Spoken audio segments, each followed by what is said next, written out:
Every 10 years it changes. So if there are opportunities here that you don't even know yet that'll happen in the next 10 years.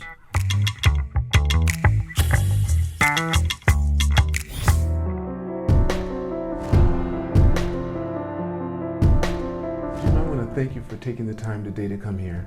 I've known you for what, 20, 30? Oh, it must be 30. 1984 or 5, because, no, it's after the kids were born, so 1988 to 1992 in that area. Wow. 1990 maybe, so that's Wow. what, 30 years? 30 That's years, right, that's yeah. right, that's right. And you just got off your first stint. How long were you on the board here? I was on the board for 2 years, just one Just term. one term. 2 year period. That's Enjoyed nice. it. Yeah, I That's thought it was a good nice. experience. I thought hopefully contributed a bit. Oh, of course you did. Jim, where were you born? I was born in Tokyo.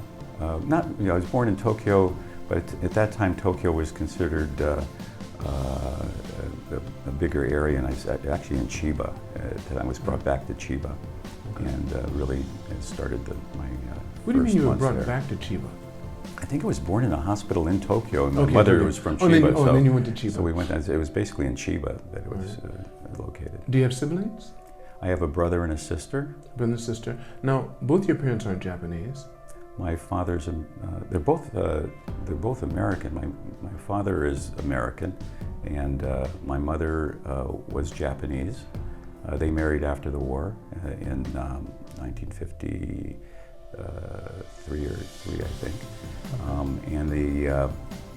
And my mother was became a U.S. citizen afterwards. Okay. Yeah. So it's you, and you said yourself, and who else? Younger brother, and younger sister. Are they doing okay? Yeah, no, my brother, it's interesting because I'm the only one that came back to Japan. I'll tell a little bit about my background, but yeah, sure. we grew up in Japan in the early days, in the 50s. My brother was born 2 years after me. We were both in Japan early on. My sister was in Hawaii, but we'd go back and forth to Japan. And so they had a lot of Japanese experience in the 50s and 60s. Did you grow up speaking Japanese or English? Both, yeah. Was your father in the service? Yes, oh yeah. What I can branch? explain. It started in the Army Air Corps and the Signal Corps, and became the Air Force Right. in the 50s. But Right, he started before the war in the Signal Corps. And did he do a full term? I mean, did he? He's a career military, 34 years. Was he an officer while he was in No, he was Enlisted? a chief master. He got all the stripes. Yeah. So he was a zebra. Yeah. He was well, there you go. I don't know. Is that what you call him? Well, because he has all Anyway, the stripes. He was a that's chief right. master He was a sergeant. chief master He had all the stripes you can get. He was, he was, 32 years around the world, all over the place. Wow. And he took you all over the place. Well, just to give you an example, I think before I went to high school, we lived in 9 different places, in 9 different, seriously, far away places. For example, tell me. Well, it was Japan to begin with. Okay. Born in Japan. For how long? For a couple of years. Since you're the first child, let's do your. I was born in Japan for a couple of years, Right. and we stayed here, and then we moved back to Maryland. I think it was Fort Meade or one of those bases there. Mm-hmm. We were there for 2 or 3 years. My brother was born there in Maryland, in Baltimore, and then it's a little bit vague because I don't remember it all. But for some reason we were up in Massachusetts, New Hampshire. Stayed up in the north part of New Hampshire while my father worked. I think in Massachusetts. A little bit vague on that. There's an air base there, Hanscom Field. That I don't know that much. I was too young for this, and I don't know much of the history. But then from there, we went out to Asia again, to Hawaii first, I should say. To Hawaii, we stayed for a year or so, and then we went out to the South Pacific, to Kwajalein, which is an island in the Marshall Islands. Which who the heck knows what that was all about? But we were out there for about a year. What was your father's job in the service? Do you know? It was communications related stuff. I don't know what the heck it was actually, but it was related to communications and a lot of technical. And I think some of the work in Maryland and in Massachusetts had to do with the technology. And then he was sent out to Hawaii and Kwajalein because of the communications networks that had to be put together. And then back in Japan, before he married my mother, he came to Japan in 1946. Right after the war. Right after the war. Right after the war. So he saw he was here. Tokyo leveled. Yeah, he was in Hiroshima right after the bombing. You know, it was one of the first people into Hiroshima. You know, the communications and doing some of the But your father, surveys. is he still alive, or is he? He passed at the age of 92. Yeah, he was healthy right to the end. They were married for from 1953 to what was it, 2009. So yeah, so that's a long time. That's beautiful.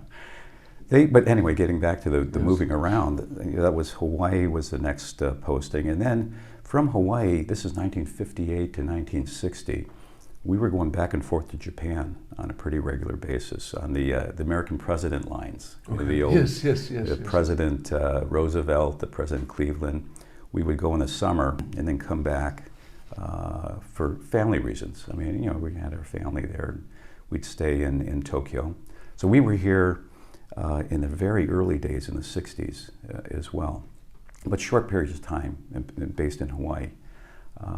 And then let me get this all straight, but around 62 or 63, Cuban Missile Crisis.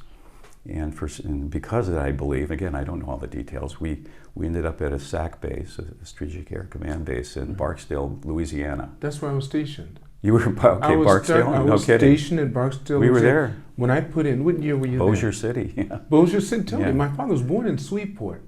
Shreveport, that's where exactly. Shreveport, right there, Spring Yeah. Street, that's where he was born. I Yeah. went to see it for the first time. Wait, So this was, listen to this. What This year- is what year you 1962, is, you know, it's Cuban Missile Crisis in 1962, I think. and that's when you were there? Yeah, I think we went there for some reason out of the blue. We were sent from Hawaii to Barksdale. And that lasted until President Kennedy was assassinated in 63.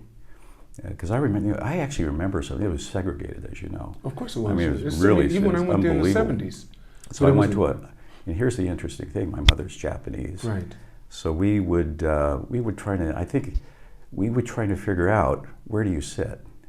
Do you sit in the back of the bus? Or do you sit in the middle of the bus? Or do you sit in the front of the bus? So it was always kind of or do you go to this toilet, or do you go to that But people couldn't toilet? tell that you were Asian, though, for you. What about your They could sister? tell my mother was Japanese. I know, but what about your brothers and sister? Well, maybe, it's hard to say.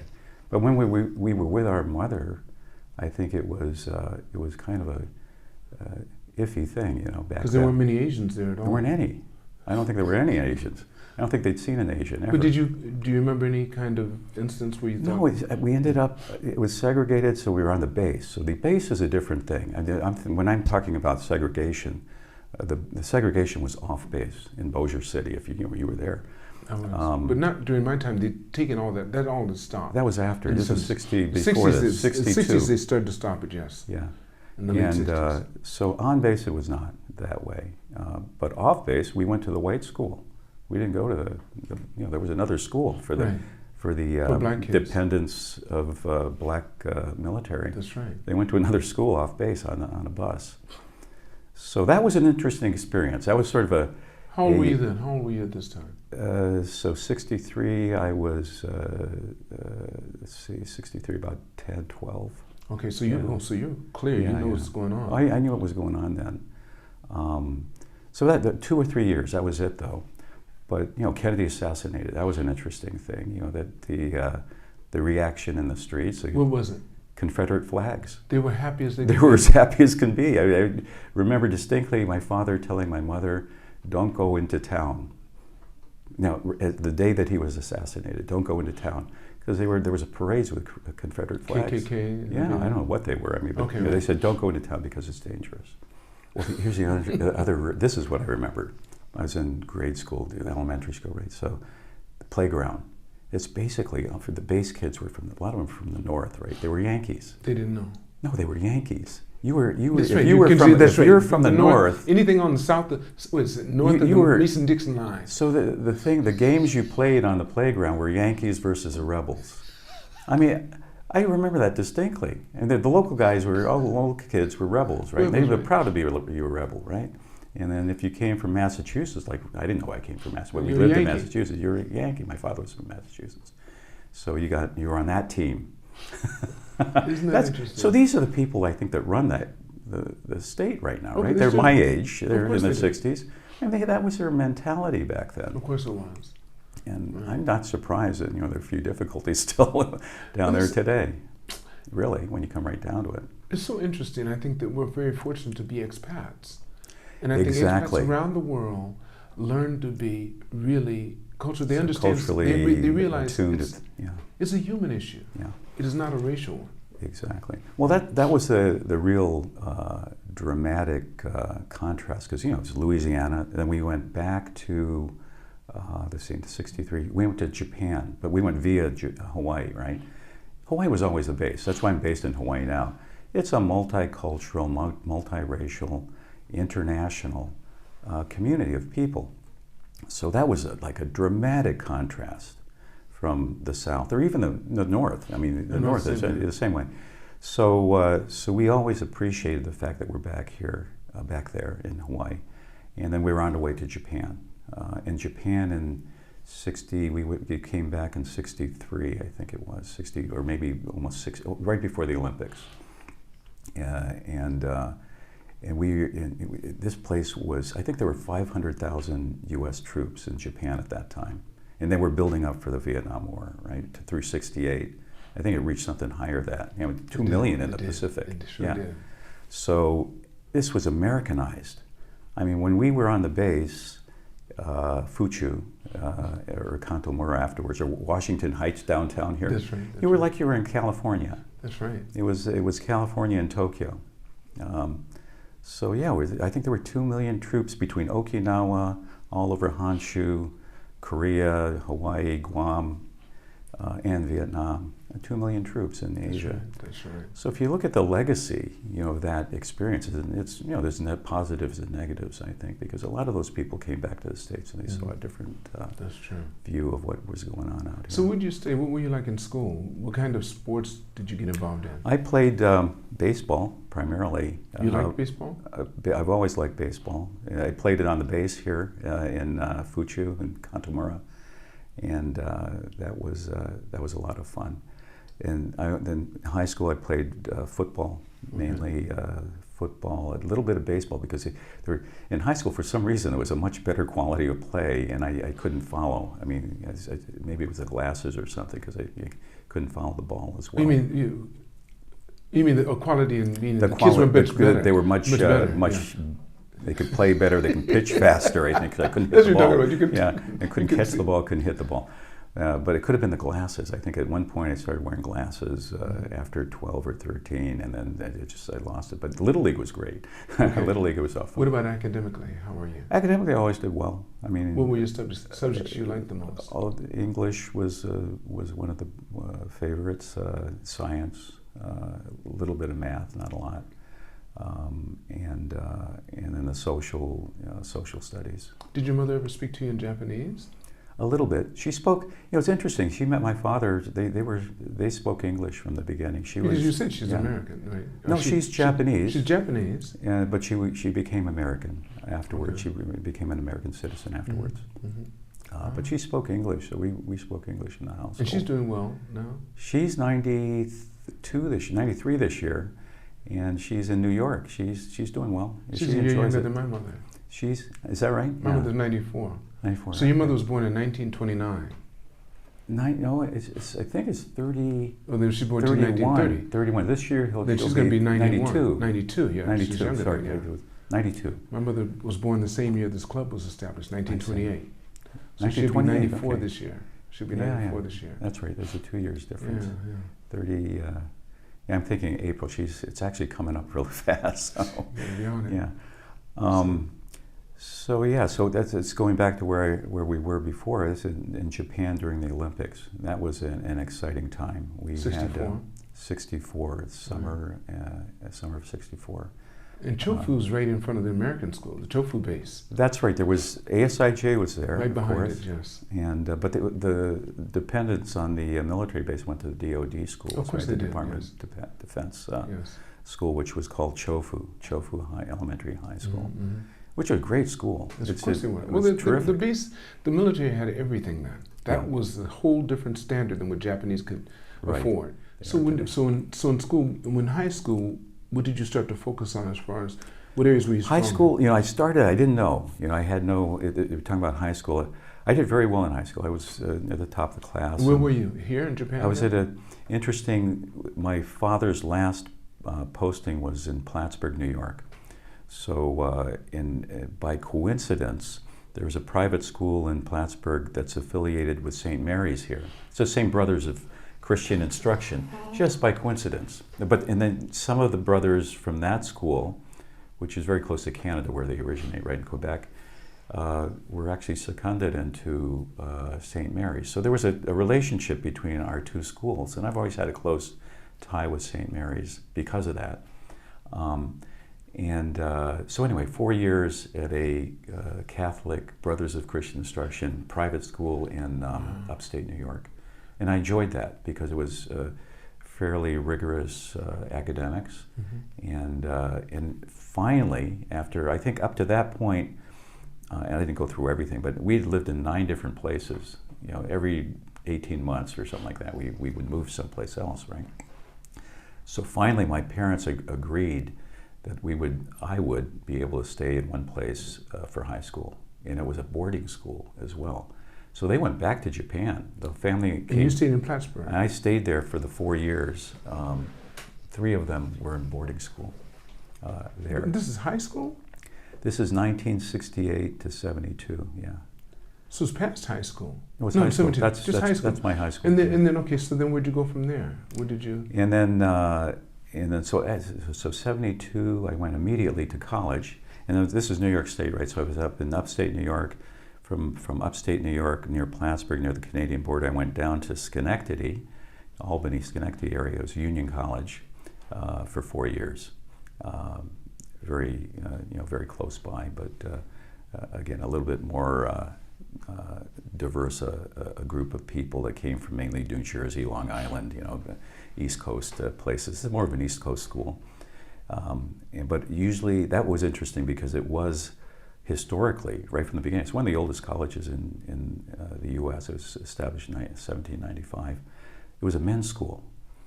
Until the years I was there, they integrated into women. So because they had to integrate over 4 years, right? They were 2 years into the integration, and so they had to fill the upper classes with transfers from other colleges. So I was living in dorms and subsequently in a fraternity where we had women living with us, and this was like a completely new thing for this particular college. It was a very conservative men's college. What's the name of the college? Union College. Union College. Schenectady. It's still there, obviously. Oh yeah, it's still there. It's still doing very well. Yeah. So, but you're thinking of the 70s, right? There's this whole explosion of women's movement. Then you get these women are coming on campus, so you got these very traditional organization structures and attitudes from the older folk there, the teachers primarily, and then the younger people. It's exploding, this whole sense of, it's a Woodstock generation now. This is Woodstock. It was right after that. It was during that, actually. Okay, it was at Woodstock. You just go down. I was there. You were there? Oh yeah, it was because it was right there. I mean, but you were 17 or no, it was 17. 17-year-olds are probably half the crowd there. 18, 20. I mean, max. Wow. So that was Woodstock, right? And then from there, 76, I came back to Japan for a year. Because your family was here? Your mother and father No, they had here? come back. My father had retired in 71.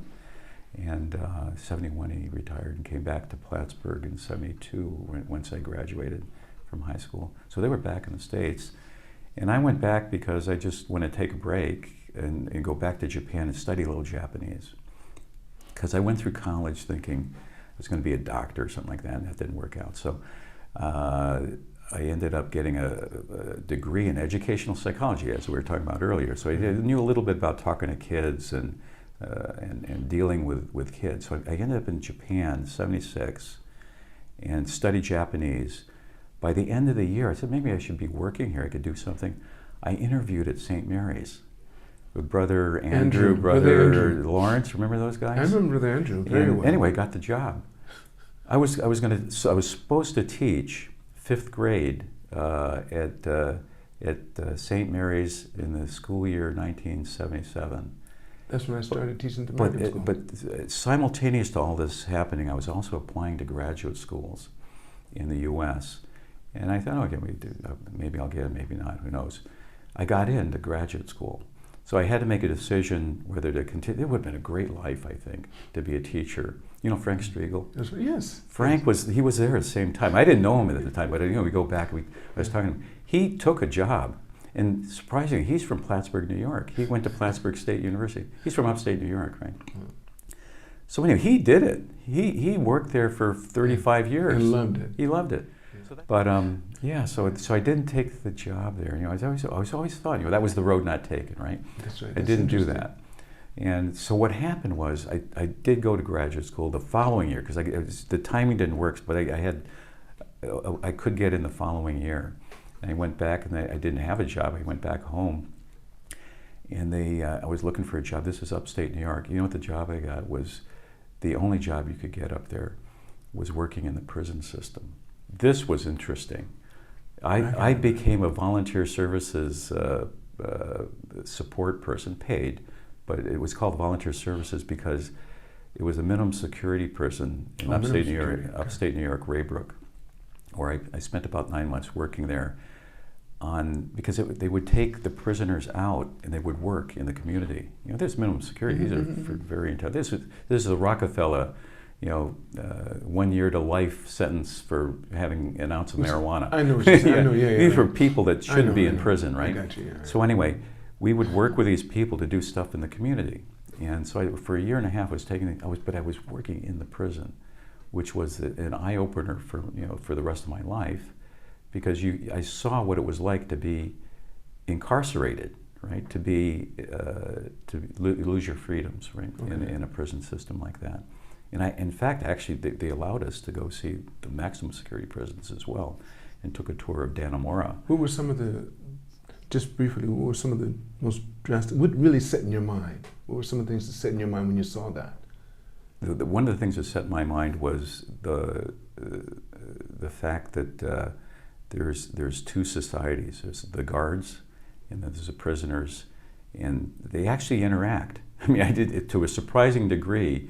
You become personally involved actually with the prisoners, right? So you think there's like a wall there. Mm-hmm. It's not that way. I mean, there's a lot of interaction between the two. You can't avoid it actually,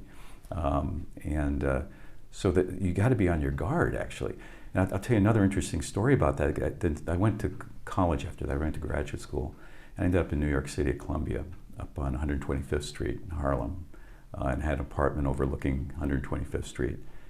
And I'm walking down Broadway one afternoon, and I see one of the guys that was in prison with me as a prisoner, and I was working there, right? That was an interesting sort of insight, because when you're in the prison, you got this space, and it's like a line, the freedom line, right? This person's incarcerated, and you're sort of the incarceree or the guard. When they're out, it disappears. But you still have, we didn't know how to interact almost. It was like, oh, I remember you from when you were, it was a little bit dangerous feeling actually, because this person is like a wild animal almost. I felt, that he was out of his cage. Right, I hear you. It was weird. Anyway, there are a lot of people like that. That's the community. They came from New York. Most of the prison population in upstate New York prison system are people from downstate. They're from New York City. They're Hispanic and black, basically. Right. What do they do while they're in prison?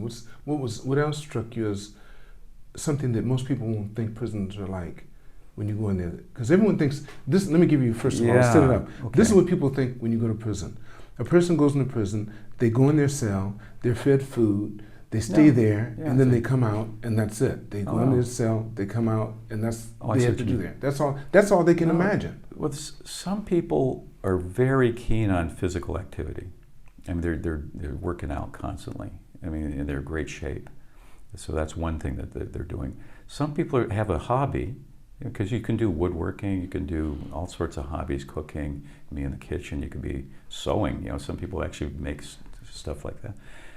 Or you can do things that are spiritually, and you can do yoga, there was a Islamic group. There's a group that they brought in, and the priests would come in, right? Or somebody from the religious sector would come in and help out with that.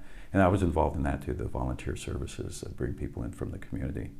That was a little tough too, because you would have to be screened for that. And the guards are always reluctant to have people coming in and out of the prison, of course, right? So anyway, very interesting 9 months interlude before I go back to university and study. This was politics and economics and business school at Columbia, to get me ready to do something. And you didn't have any idea what that something would be? It wasn't. It was really. I knew it was something to go back to Japan. I thought initially it would have something to do with government, right? The Commerce Department or something. Actually, they were telling me I should be in the Commerce Department, because if you remember, 1981, which is 1980, which is when I would have graduated, we're right in the thick of the Boeing Masatsu, the trade war. Which, I mean, it was a serious trade war going on with Japan. So I was being sort of, to use a better word, groomed to be involved in that negotiation of some sort. And there was 3 years studying Japanese, politics, and business, and also working as an intern at JETRO in New York City, and the Commerce Department downtown in the Federal Building. So it was intensive. Basically, I think that's what was supposed to be the result, that I'd be at the embassy here as a commercial service State Department guy, but it didn't work out that way because the last year I was there, everybody in my department. This is a group of maybe 15 people. Were getting offers to come to Japan because the business was booming here. It was just the beginning of banking, for example. They were opening up the banking market. Japan had these massive, because of the Boiki, the Masatsu, the trade war, they were having these huge surpluses of money from the trade, but they couldn't, there was no way to really recycle the capital because it's in yen, right? And you have to have mechanisms in order to recycle that. In the earlier days, you had the petrodollars that were coming out of Saudi Arabia because of the oil shocks. They had all the big capital excesses. And it's in dollars, so it comes right back. In order to recycle yen, you have to have a swap. So I found out in the last years, I was working with some people in the banking sector, that you had to have a mechanism to do that. In Japan, if you recall, up until 1984, 82 or 84, sometime between 82 and 84, there were currency exchange laws. You could only take a certain amount of yen out of the country. Remember that? Mm-hmm. Most people were just restricted to like $1,000 or something like that to go on a vacation. So the Japanese were not going overseas yet. And there was no way to just trade FX. You had to have an underlying trade transaction to do a trade between dollars and yen, and you had to have certification that was going on. You can't just trade arbitrage, right? So that didn't happen until 1986, I think. I mean, I'm getting the dates wrong a little bit, but it could maybe 84, and then in 86 that was the beginning of the bubble. 86. The swap market began. The ability to do long-term swaps between yen and dollars, or any other currency for that matter, yen, Canadian dollars, Australian dollars, or euros, and Deutsche Mark at that time, or UK pound. So that's what I did. In the last year, me and 3 or 4 other guys, actually, and women, were recruited by the banks because they had no Japanese speakers in any number. Which bank were you? This was Chase and Citi and Daiichi, the hard. No, these were the American banks. Oh, the American banks. The Japanese banks weren't on top of this yet. The Japanese bank, this innovation of doing the swap, or doing these long-dated swaps, they did FX, but they were starting to do FX. They weren't doing it very, very much. But the Citi and Chase were and Morgan and 2 or 3 European banks were the innovators in that market. But they needed Japanese speakers. So at the time, somebody gave me this statistic, there within these disciplines, accounting, lit law, and banking, there may be, in the whole country of the entire U.S., there were only 600 people with any Japanese proficiency. But Maybe you remember that. yours had been built up by that time. I grew up in Japan, and Right. I studied 3 years of Japanese and a little bit of business Japanese Right. at Columbia, and so they were looking for people anyway. I mean, And that was your first introduction. I had no idea this was going to be banking. So I went from being St. Mary's, maybe a 5th grade teacher, going back and thinking, okay, I mean that wouldn't have been bad. And I thought maybe this is going to lead to a government type of position, Mm-hmm. and then the banks, Bingo. because it was an absolute necessity that somebody had to do this, right? And somebody had to come over here and figure out ways to get this money back into the system. Mm-hmm. The Japanese banks weren't doing it. Wow. They didn't know how to do it. Wow. And So how long did you do that? How long did you do Well, that? that was at Chase, and that would start. I came back when I came back in '81. I came here in '81 Mm-hmm. after I graduated. But you weren't married yet or anything, no? I was married in '80. I got married to Susan in '80, and we you came met here her in '81. You met her I met her at Columbia. at Columbia. Oh, I want to tell you about. Yeah, I met her. We were both because Susan, my wife, has an international background as well. Her father was a professor of Latin American studies, and so she grew up in Latin America. How many siblings does she have? She has one brother. Is she oldest? Is she the oldest? And she's the oldest. Yeah. Okay, so yeah. both of you match. But she, yeah, exactly.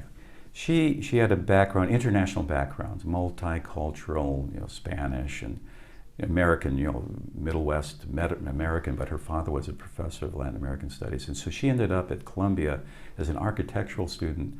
But we were lodged. We stayed at the International House, which is a wonderful organization. There's one here down the street, but this is where the one affiliated with a college. There's one at Berkeley as well, where they're students and they live there. They live together. It's multicultural.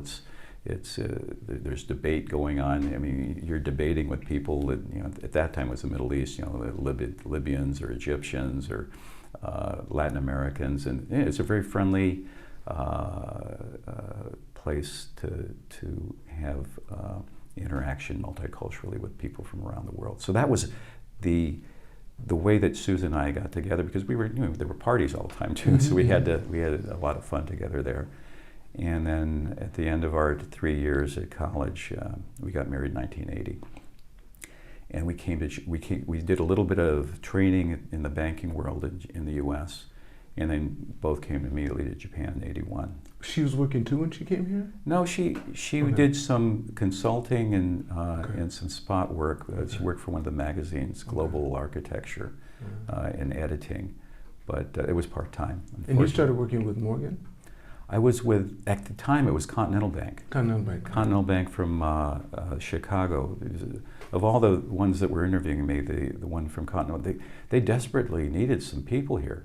And they were, they bought a Dutch bank in the, I forget the year, but they had a Dutch branch here, Dutch bank branch here, which was Continental Bank, and it was basically commercial banking, lending money. I mean, in the early '80s, Japan was still borrowing loans from American banks. I mean, on the books, when I came in, I was looking at the books, and we still had a loan on the book to finance the Shinkansen. It was guaranteed. It was a World Bank loan. This was so it was probably put on the books in the '60s, right? Early '60s. It was a 20, 30, 25-year loan or something. So it's coming to maturity in 1984 for the Shinkansen. But they had to borrow from the World Bank. Can you imagine that? I mean, it was a developing country still. Yes, of course, they had to be in 1964. So these loans were coming off the books, but we were still lending to steel companies, to shipping companies. And Tokyo and Seibu were just getting going, really, in the early '80s. I mean, they were pretty well established, but they still needed capital, and so we were lending to companies that today they don't need the money, or they go to the capital markets. And so that was a transition period between '81 and '84. Is still balances of loans on American bank books here in Japan and the European banks, and then it's shifted, because of these swaps I was mentioning here, to a capital markets bond issuance, Euro bonds and convertible bonds and warrant bonds, and and stock offerings and so forth. They picked up, and then all the Wall Street guys came in, including the bank that I eventually worked for, Lehman Brothers. And again, I was recruited to start their financing desk at Lehman. It became clear that the capital markets here are going to take off. Again, it's the recycling of the balances. I mean, there's just mountains of money. That's right. That they had to. There was no place to invest in Japan, so it had to go overseas, right? And so they just went. The '86 was the beginning. So I started at Lehman and set up what they call the financing desk, which was where they combined the swap to go out of yen into another currency, or to go back into yen in some cases, so that you have this convertibility on massive amounts of capital that were coming out of. So there was a financing desk at all the big Wall Street firms, Lehman and Morgan Stanley and Merrill's and Goldman Sachs. And so I ran the one at Lehman during the bubble. So we were doing billions of dollars of swaps and financings and some arbitrage, and it was all happening right here at the Arc Hills, 36th floor. This brand new building, brand new branch, Lehman sets up. And for 5 years, right through the bubble, we were going 24/7. I mean, it was unbelievable. I mean, it is beyond belief. And you saw what was happening in Roppongi at the time. You saw it everywhere, yeah. It was crazy. It was just money being spent everywhere. like out of this world. Yes. Because it was just it was a challenge actually to get this money offshore. It was you saw the movie. It was I mean, it's an unbelievable effort to do it. I mean, physically, mentally, every day, day in, day out, day in, day out. So for 5 years that was going on. From '86 it started to '91, which is when I left Lehman, because that was the end. Just in time, yeah. That was the end, actually. Isn't it? That's when Lehman. That wasn't the Lehman. No, the Lehman. That was 2008. 2000. So you got out way before then. No, yeah. That was the end of the bubble. That's the bubble. Yeah, '91. That's '91, and so they shrunk the desk after that, or they went more. What happened there? I'll tell you what happened. Is it became more of a quant operation. People, math. Computer. It was you had to know how to model and do arbitrages and algorithms and all that sort of stuff. That's not my field. They didn't need the laborers anymore. I started where you actually matched one party against another party. It was corporate finance. Exactly. We did the first, and then we ran a book or something, and it was a very straightforward book that you passed around. After that, these quants came in. And nobody understood what they were doing, and that was the problem with the financial. Of course it was. And they told everybody they couldn't figure it out. It was yeah. That is exactly the big. That's right. That's when I exited stage left. That's when I said I didn't tell because I didn't understand it. Because there was nothing to understand. Nobody could understand it. I didn't personally understand it. And I don't want to manage something I can't understand. Right. And I was telling seniors about this, but they were making money hand over fist. So I couldn't I left after that. I went back to Chase. And I had an interesting introduction to aircraft finance. I went back to real finance, which is where I started. What I was taught originally, and that's what I could do. It's pretty straightforward, financing things, right, like airplanes. So we did maybe 40% of the commercial aircraft finance in the world out of Japan at that time, because a lot of the equity for those aircraft came from here, and I need to tell you where that came from. It came from a lot of, of course, yeah. Anyway, so that equity was produced out of Japan, and the financing were produced in the capital markets, and a lot of the banks did that. The European and U.S. banks at the beginning. So that lasted another 5 to 6 years of real brisk activity, and then the Japanese banks took that over. But the U.S. banks started it all. Chase and Citi and some of the French banks for Airbus. We did it for Boeing for 5 years, 6, 7 years, and then the Japanese took a lot of that over.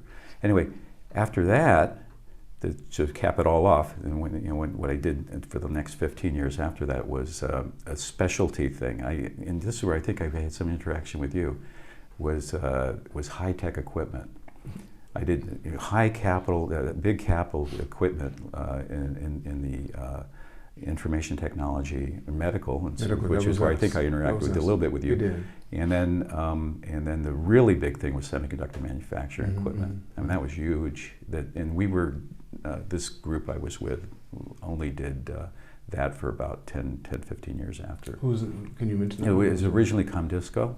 That's why you Yeah. came, because As I said. you introduced me to them, and I went Yeah. to their factories to That's see what they right. had right over here by the That's right. in Akasaka.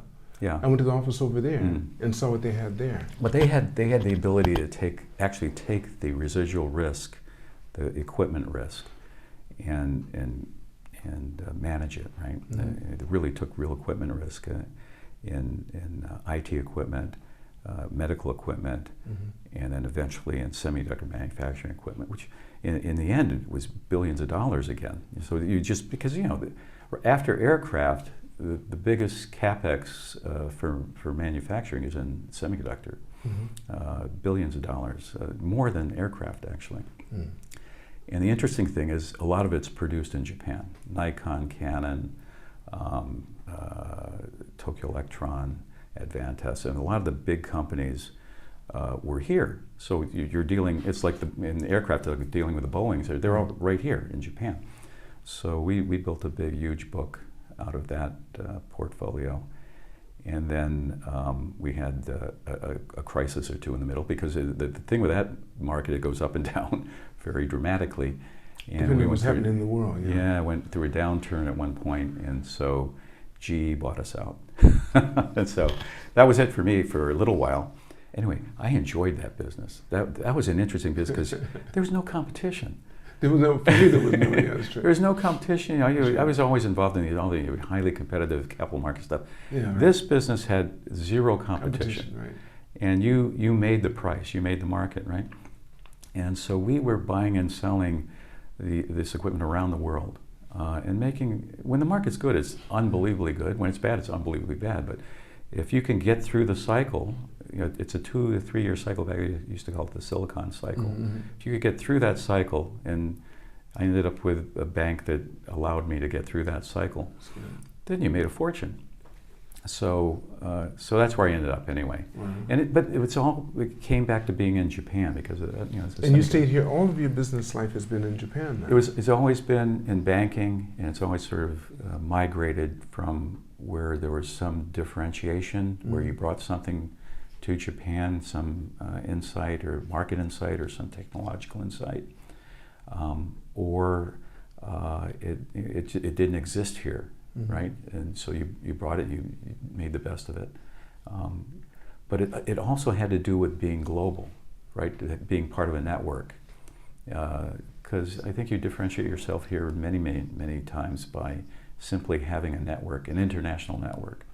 The Japanese, the train companies did it in the past, but it wasn't as dynamic. They take risk, but it's very managed risk. They don't really go big like a lot of American or Western firms do.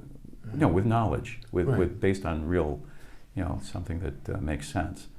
But Japanese are really, they take risks, but they're cautious. Very cautious. Right? So you don't. They're risk adverse, actually. They're really risk adverse. So you differentiate yourself mainly through that international network. In my experience, is where you have people that are watching around where the arbitrages are.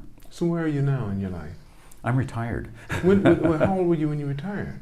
I was 64. Okay, but you're not much I'm older. retired from banking.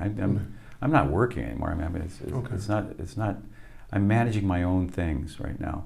My travel now is between Hawaii here, and then East Coast, Boston, and upstate New York, across where my family is. Right. So, but you're doing business of any type? I manage my own assets. Okay. It's not I understand. it's just enough to keep me happy and busy, which is fine. Yeah. Oh wow! Yeah. So, what would you like to end with, Jim? What would you like to end this podcast with? I think any sage advice or sage advice. I don't know if I can do that, but the thing that I've always felt about Japan is there's a place for everybody here, and I think like you and me, we found our place. I think the thing is, you just have to be here long enough. Japan, you change, but Japan, in my experience, in the last, I've been here going way back over 50 years now. Every 10 years it changes. So there are opportunities here that you don't even know yet that'll happen in the next 10 years. No, don't you think? I mean, I agree with you. I think. But you mean as far as new people opportunities, right? New but the people. people. What about the people? The people change. Japanese are changing. Okay. It happens slowly, but when it changes dramatically. It does. And it's about, I think it's almost every 10 years. If you took a snapshot over the last 50 years and sort of did a composite of what was going on, right?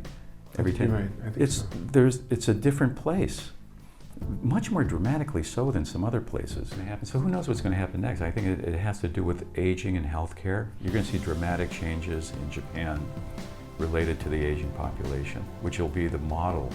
I think that'll be a very serious thing to look at as a model for the rest of the world. And that's happening right now. So anyway, that's the last word. I've enjoyed it. 50 years. Every 10 years, a little change in the job, or a little change in lifestyle, and I think it'll continue. Do you see yourself ever leaving Japan? I'll always be here. I mean, I've been here too long. That's how I am. I've been here just 2 years short of 50. Yeah, maybe that's a long time. I love it. Yeah. How'd you find the place? I think it's a great place to live, a great place to have a family. Our kids grew up here, and it's also a great place to learn. Because you can keep going. It doesn't stop. Well, that means that since you're going to be indefinite, then that means that if I continue with this podcast, I can have you on again. Whenever you want. That's what I want to hear, Jim. Jim, thank you very much. Thank you so much. Thank you, Lance. I really Appreciate it. enjoyed this. Good friend. Thanks. I want to thank all of you for watching this podcast. Make sure you press like and subscribe. And remember, it's all unknown, so keep reaching for the stars because you're too blessed to be stressed.